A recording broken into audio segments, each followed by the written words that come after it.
are watching खबर face to face. विनोद गोस्वामी साजरा करते आणि राजाही 10 तारखेला नवीन रूपात आणि नवीन त्याच्या पूर्णपणे आवाज आणि मंडळाच्या कार्यकर्त्यांनी तयार केलेले जे देखावे असतील त्यासाठी मी सगळ्यांना आमंत्रित करतो. आणि यावर्षी माझ्या मंडळाने वेगळा उपक्रम राबवला आहे की आपल्याला सगळ्यांना माहिती असेल की पोलीस बांधव आपल्या घरचे गणपती सोडून इथे ड्युटी करतात. मी पोलीस, बीएमसी कर्मचारी, पोस्टमन असे जे काही वर्ग आहेत त्यांना एक दिवस आरतीचा मान देणार. कारण का त्यांची सुद्धा इच्छा असते की बाप्पाची सेवा करावी, बाप्पाची आरती करावी. म्हणून आपल्या पण मंडळातील काही लोकांची जर इच्छा असेल तर नक्कीच आहे त्यांच्या. जर आपल्याला जमलं नाही तर नक्कीच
खेळत बसतो, कॅरम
बोलण्यासारखे विषय भरपूर आहे. शेवटी एकच सांगेन, तुमच्या जर सगळ्या सूचना ऐकून घेतलेल्या आहेत, पोलीस डिपार्टमेंट सगळ्या डिपार्टमेंटचा मान ठेवायचा आहे आणि काही नवीन विषय काही असतील, तुम्ही जे विचारलं की मॅडम छोटी गोष्टी आणि सांगतात की आर्टिफिशियलमध्ये हे करा, परंतु ती मोठ्या गणपतीसोबतच जाते. तर आम्हाला जर काही सूचना मिळाल्या म्हणजे आम्ही तो मुद्दा डिस्कस करू आणि तसं तुमच्यापर्यंत सगळ्यांपर्यंत मेसेज पोहोचवण्याचा प्रयत्न करूया. सगळ्यांना परत एकदा येणाऱ्या आगामी गणेश उत्सवासाठी खूप खूप शुभेच्छा. आम्ही जॉईंटली व्हिजिट करतो. रस्ते असतील, अतिक्रमण असतील, ट्रॅफिकचा इश्यू असेल, तुमचे सगळे मुद्दे आम्ही नोट डाऊन केलेले आहे आणि तुमच्या प्रत्येक सूचनेला मान देऊन त्याची पूर्तता कशी होती तो प्रयत्न करू. असं नाही की 100% आम्हाला काहीतरी उणीवा राहतातच लास्ट मोमेंटला, तेच तुम्ही समजून घ्या. तुम्ही आमचे कान नाक डोळे आहात, त्याच्यामुळे तुमच्या सहकार्याने आपले सगळे बंदोबस्त पार पडतात आहात. तुम्ही एवढ्या मोठ्या प्रमाणात या ठिकाणी उपस्थित आहे. परत एकदा सगळ्यांचे धन्यवाद करते. आपल्या अशा गल्ल्या आहेत की घरांची सुद्धा चित्र पुढे आलेली आहे. म्हणजे मागच्या वर्षीचा आपला अनुभव बघितला तर बरोबर 7.5 लाखाच्या प्रतिमाला त्याचा हात गणपतीचा हे झालं. कोणतरी मंडळ आहे का इथे ते, त्याच्यामुळे हिंदू मुस्लिम आहे आणि प्रत्येक वेळेस समोरचं ऐकलेलं जसं. आणि त्यावेळेसही अशा सूचना होत्या की जो गणपतीचा रूट आहे तर त्याला जॉईंट व्हिजिट होणं खूप गरजेचं आहे. नुसतं पोलीस जर बरोबर हॅलो, प्रश्न तुम्हाला एक होते त्याचं उत्तर देतो ना होत असेल तर एक मालवणी पोलीस स्टेशनचा प्रभारी अधिकारी म्हणून मॅडमला आश्वासन देतो की मालवणी पोलीस स्टेशनचे सर्व गणपती मंडळ आपण दिलेल्या सर्व सूचनांचं पालन करून गणपती अतिशय शांततेने धुमधडाक्यात आम्ही साजरे करून दाखवू आणि पुन्हा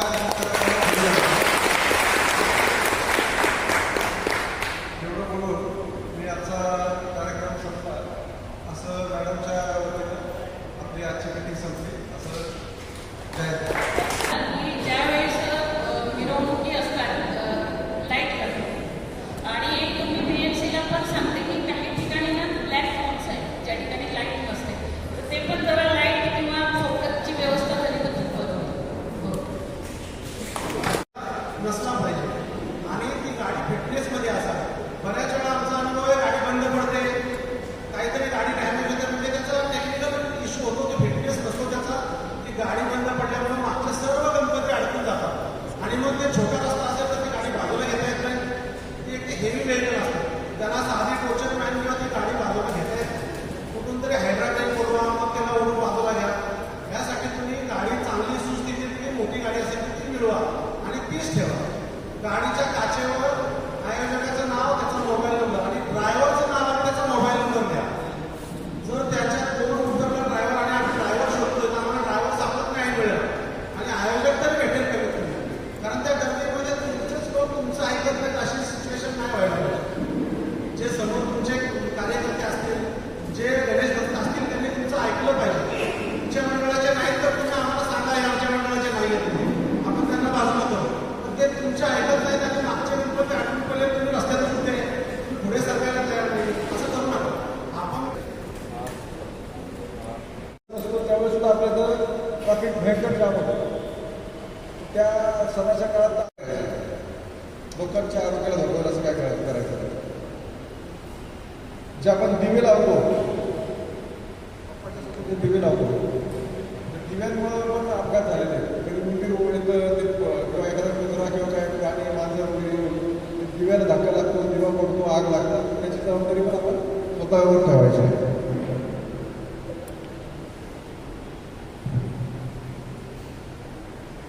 काही इजा करण्याची शक्यता असते त्याची जबाबदारी स्वतः घ्यायची. शक्यतो वरती मोठ्या जनावरांपर्यंत पोहोचणार नाही याची आपण काळजी घ्यायची.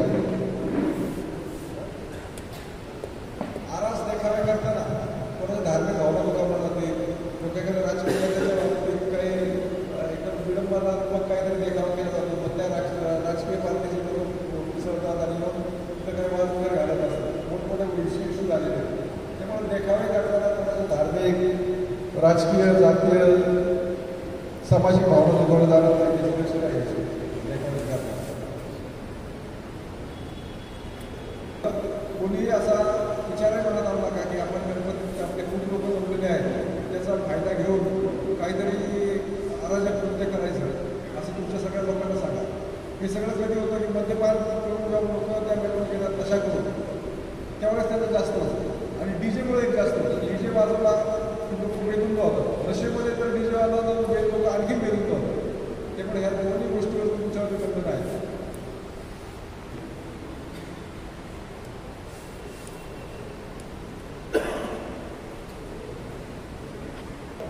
काय काय जण 8 तास जातात, आपण 15 किलोमीटर जाऊन विसर्जन करू, जुहू चौपाटीलाच करू किंवा फलाना ठिकाणीच करू.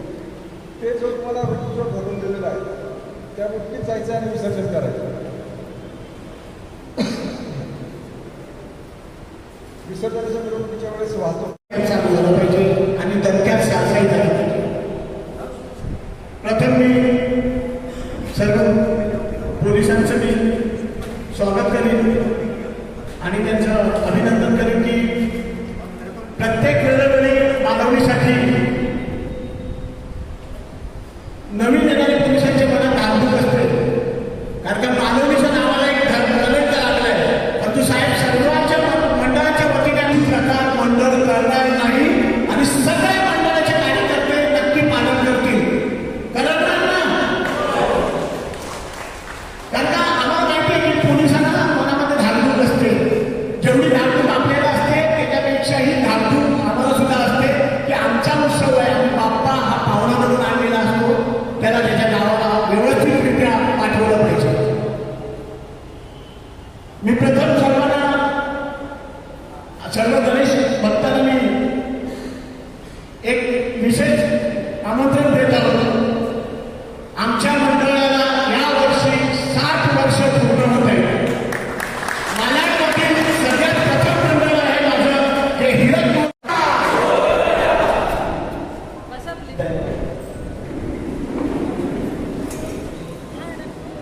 त्याच्यावर सांगितलेले एक सूचना आहे की मोठ्या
जो पारंपरिक बसवतो त्याला परवानगी दिली आणि दुसऱ्या मंडळाने वरिष्ठांच्याकडे तक्रार केली की आम्हाला ट्रॅफिकवाले परवानगी देत नाही. तर असं नाही झालं पाहिजे. तर तुम्ही अर्ज करताना ते आमच्या निदर्शनास आणून दिलं पाहिजे. आणि वरून अशी अपेक्षा होती की आम्हाला एक खिडकी योजना आहे, आम्ही अर्ज केला आणि आता ट्रॅफिकला जायचं नाही, पोलीस स्टेशनला जायचं नाही, आम्हाला BMCकडून परवानगी मिळेल. पण असा इश्यू झाल्यानंतर आम्ही ते तुम्हाला फोन करतो किंवा बोलावतो त्यावेळेस तुम्ही येऊन ते सांगितलं पाहिजे. दुसरं, तुम्ही 10 बाय 10ची परवानगी घेतल्यानंतर हे जेवढे मंडळ आहेत तुम्हाला अशी खात्री आहे की आपण 10 बाय 10च लावतो मंडळ, त्याच्यापेक्षा मोठा करत नाही. हात वर करा इमानदारी आहे का बोल. उच्च न्यायालयाच्या गाईडलाईन्स आहे की 1/3 रस्त्याच्या पेक्षा जास्त परवानगी देता येणार नाही. 30%च रस्ता व्यापला पाहिजे. हे सांगण्यामागं काहीतरी लॉजिक आहे आणि काहीतरी कारण आहे. तुम्ही लोकांनी ते समजून घ्या. हे जे नियम आहेत ते तुमच्या माझ्यासाठीच आहेत. आपण इथं मालवणीमध्ये बघतोय रस्त्यांची साईज काय आहे, ट्रॅफिक किती प्रमाणात आहे, लोकसंख्या किती आहे. उद्या काय आणण्याची परिस्थिती उद्भवली, जर ॲम्ब्युलन्स न्यायची वेळ आली, फायर ब्रिगेड न्यायची वेळ आली, तर त्यावेळेस गणपती मंडपामध्ये असणार आहे. तुम्ही तो मंडप हटवू शकणार आहे का? हे योग्य राहणार आहे का? त्या ठिकाणी धार्मिक भावना या सगळ्या गोष्टी उभ्या राहतील नव्हते. त्यासाठी तर तुम्ही सगळे आले मिटिंगला की हो म्हणतात, परंतु ज्यावेळेस जागेवर मंडप जर पोहोचला BMCने तर त्या ठिकाणी तुम्ही बोलता साहेब सगळीकडे कसं आहे, आमच्याकडेच कशाला तुम्ही विचारताय. असं करू नका. तुमच्या माझ्या भल्याचा निर्णय आहे तर ते फॉलो करा. रस्ते छोटे आहेत तर मंडप सुद्धा त्याचप्रमाणे असावं. दुसरा महत्त्वाचा मुद्दा असा आहे, मंडपाच्या शेजारी मंडप रस्त्याच्या कडेला लागलेला आहे, थोडा रस्ता शिल्लक आहे आणि त्या कुठलाही अनुचित प्रकार घडू नये. त्या ठिकाणी कुठली अशी गोष्ट येऊन त्या ठेवली जाऊ नये पडली किंवा कुठली दुसरी गाडी जी कोणाची माहीत नाही अशी लागू नये, ठिकाणी काही प्रकार घडू नये. त्यासाठी हे सगळं केलं जातं की मंडपाच्या आजूबाजूला पार्किंग करू नका. पोलीस त्या ठिकाणामध्ये आणि उत्सव चांगला साजरा व्हावा, उत्साहाने व्हावा, कुठलीही घटना घडू नये म्हणून करतायत. तर आम्हाला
मूर्ती आहे ती तुम्हाला कुठं विसर्जन करायची आहे?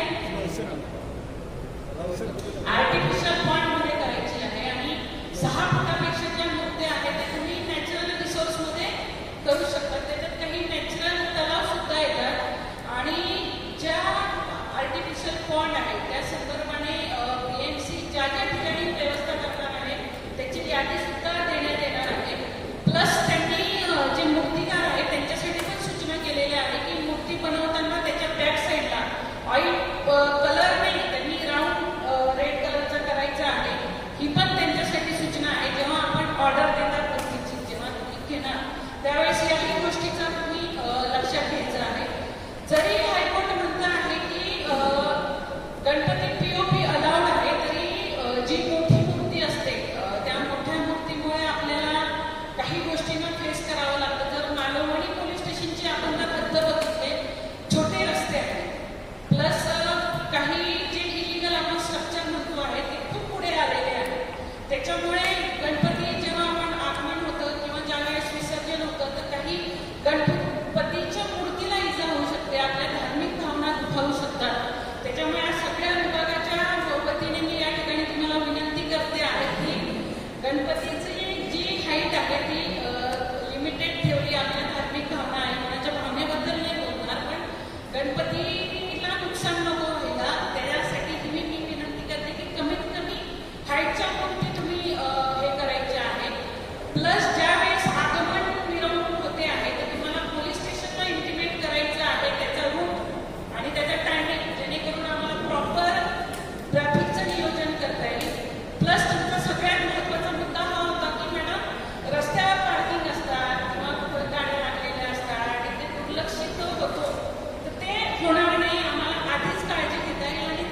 मस्जिद आहे आणि तिथे गणेश मंडळ पण आहे. तरी आतापर्यंत मालवणीमध्ये काहीच झालेलं नाही.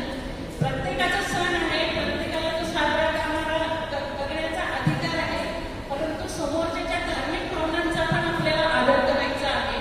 आपण ज्या वेळेस गणपती बसवतो, तुमचा एखादा सांस्कृतिक कार्यक्रम असेल किंवा सत्यनारायणची पूजा असेल, तुम्ही काही वेगवेगळे कार्यक्रम घेतात आहात, त्यावेळेस दिवसभर जर तुमचं स्पीकर असेल चालू, ते कमी आवाजात करा. आपल्याही लोकांना त्याचा त्रास होतो. त्याच्यामुळे असं नाही की आपण दिवसभर वाजवत बसतो. गाणी वाजवताना ती आक्षेपार्ह नको. बऱ्याचदा गणपती मिरवणूक जाते, आपल्याला खरंच वाटतं अरे आपण महाराष्ट्रात राहतो आहोत का. देवाच्या गाणी अपेक्षित असतात, वेगळंच काहीतरी गाणं वाजतं. असं नाही म्हणत की तुम्ही हे नका करू, पण आपली गाणी कोणती वाजवतात आहे. ज्यावेळेस तुम्ही एखादं वाद्य घेतात आहात, त्यांना तुम्ही सूचना करा की बाबा गणपती आहे ते देवाची गाणी वाजवा. तर सगळ्यांनी याही सूचनेकडे लक्ष द्यायचं आहे. प्लस किंवा तुमची मिरवणूक निघते आहे किंवा आगमन होतं आहे, या गोष्टी बघायच्याच आहे. मागे पण बऱ्याच मिसअंडरस्टँडिंग झाल्या होत्या की गणपतीची मूर्ती आली आणि कोणी पाणी टाकलं, काय केलं. तर काही गैरसमज असेल किंवा बऱ्याचदा सोशल मीडियावर काहीतरी व्हायरल होतं आणि मोस्टली गणपती रामनवमी असते, दुर्गा असते, तेव्हा या गोष्टी होत असतात. तर या का असं का होतात की या जगामध्ये बरेच मिच्युअस लोक आहेत, धर्मभ्रष्ट लोक आहेत, की त्यांना वाटतं की बाबा हिंदूचा आला किंवा मुस्लिम लोकांची ईद आली तर काहीतरी मुद्दाम काहीतरी त्याच्यात खडा टाकण्याचा, मिठाचा खडा टाकण्याचा प्रयत्न करतात आणि काहीतरी law and order situation create झाली. आता 11 दिवस गणपती बसतात आणि समजा मालवणी पेटलं तर नुसतं मालवणी पेटत नाही. आजकाल सोशल मीडिया आहे, फार मोठ्या प्रमाणात त्याचं रिपरमिशन पूर्ण महाराष्ट्रभर होतात. महाराष्ट्रभर होत नाही तर बऱ्याच ठिकाणी गणपती बसतात. फक्त महाराष्ट्रात बसता असं नाही. तुम्हाला माहिती आहे की लोकमान्य टिळकांनी गणपती उत्सव का साजरा केला? का साजरा केला की लोकांनी सार्वजनिकरित्या एकत्र यावं आणि त्याच्यातनं बंधुभाव वाढावा म्हणून केलं. आता आपण बघतो की गल्लोगल्ली बसले, त्याच्यातनं परत स्वयंसेवक पदाधिकाऱ्यांमध्ये वाद होतो. तुझा गणपती असा बसला, इथं बसला. तर ते लोकमान्य टिळकांचे जे खरंच होतं ते लक्षात घ्या आणि का गणपती बसवतो ते थोडंसं हे करा. सोशल मीडियावर काही आक्षेपार्ह पोस्ट होत असतील, हिंदू असतील, मुस्लिम असतील, तर पोलीस त्याच्यासाठी आहे. मागच्या बऱ्याच जणांना तुम्ही बघणार की आम्ही तात्काळ दखल घेतलेली आहे, आरोपीला अटक घेतली. बऱ्याच आरोपींना अजून सुद्धा बेल आऊट नाही झालेली आहे. तर मी तुम्हाला या अनुषंगाने ही विनंती करते की अफवांवर विश्वास नका ठेवू. सोशल मीडियावर एखादी आक्षेपार्ह पोस्ट असेल तर तात्काळ तुम्ही पोलिसांना आधी कळवायचं आहे. कायदा कोणाही हातात घेणार नाही. तर बरेच लोक आहेत की मला सगळे यंगस्टर दिसतात आहे आणि यंगस्टरचं ब्लड हे असतं, तू असं का केलं, मी तुला दाखवतोस, तू एक मार मी तुला 2 मारतो. जर तू 2 मारणार असशील तर तो एक थापड मारण्यापेक्षा 2 थापड मारणारा पोलिसांसाठी जास्त गुन्हेगार आहे. जर तो चुकतो आहे तर तू त्याला 2 थापड मारून तुझी जास्त चूक आहे. त्याच्यामुळे हेही तुम्ही लक्षात घ्यायचं आहे. कायदा कोणीही हातात घेणार नाही. जी परवानगी दिली जाते आहे त्याला सगळ्या अटीशर्तींचा उहापोह तुम्हाला तिथं आढळली एखादी कोणी मोटरसायकल आणून लावतो तिथं कारण नसताना, जवळपास मोटरसायकल उभेच राहू द्यायचं नाही. त्यामध्ये काही तर लगेच तिथं पोलिसांचा सतत प्रेझेन्स तिथं असणारच आहे. एक तर तिथं स्पॉटवर सुद्धा पोलीस असणार आहे, तुमच्या मंडळाच्या तिथं एखादं तरी असणार आहे आणि पेट्रोलिंग ही सतत चालू असणार आहे. त्यामुळं त्याची एक तुम्हाला विशेष काळजी घ्यावी.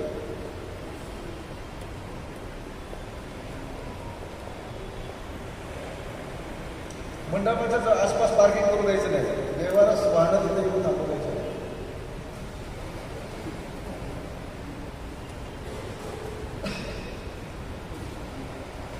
ध्वनी प्रदूषणामुळं तिथं दवाखाने आहेत, हॉस्पिटल आहेत, घरामध्ये आजारी नागरिक असतात, वृद्ध लोक असतात, काही मुलांची परीक्षा चालू असते. तर त्यामुळं आपण एक सुजाण नागरिक असं म्हणून चालू शकतात. विनाकारण आपले पिक्चरचे गाणे वाजवत लोक मुलं हिडीस मजले करतायत तिथं, हे असा काही प्रकार होऊ नका.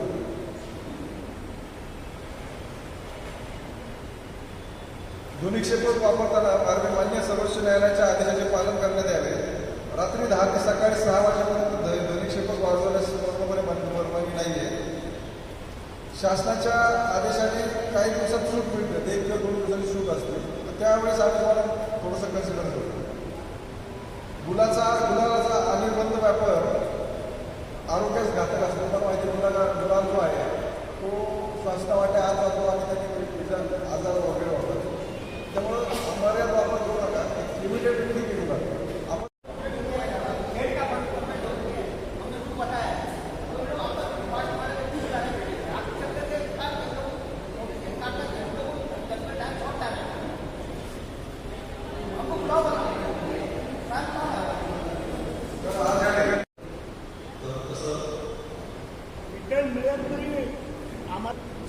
इलेक्ट्रिसिटी म्हटलं की सुरक्षितता. तर जी काही आपण जे काही लाईटिंग व्यवस्थापन तर ती कृपया काही चेकिंग करून तर त्या ठिकाणी कोणताही प्रकटित काही घडणार नाही याच्यावर सगळ्यांनी काळजी घ्यावी. दुसरी गोष्ट मंडळाच्या शेजारी पिलर्स वगैरे असतात ज्यातून आपल्याला सप्लाय तर त्यातूनही गोव्या कोणी डायरेक्ट सप्लाय केल्याचा प्रयत्न करू. दुसरी गोष्ट मंडप अशा ठिकाणी बनवावा जेणेकरून त्याला ॲक्सेस नाही. जर समजा केवळ किंवा एखादी अपार्टमेंट आली तर त्या ठिकाणी आमच्या कामगार किंवा स्टाफ तो काही अधिकारी तिथे जाईल त्या ठिकाणी त्याला काम करता येईल एवढी जागा आपण त्यांना द्यावी. बऱ्याच तरी लाईट जाते आमचे स्टाफ जातो आणि म्हणून ते काम करतात मंडपामध्ये तो एक आपल्या शेजारी स्ट्रीट लाईट वगैरे असतील तर कृपया स्ट्रीट लाईट्सपासून कोणत्याही प्रकारचा टेम्पररी वायर वगैरे घेऊन नये. अन्यथा काय होईल की तुम्ही बाहेर गेला त्या केबलचा रोड वापरेल आणि जेणेकरून त्या रोड वापरणे केबल फॉल्ट होऊ शकेल आणि पुन्हा रस्त्याचे दिवे असे काही करू नका. आम्ही आमच्याकडे गणेश उत्सवात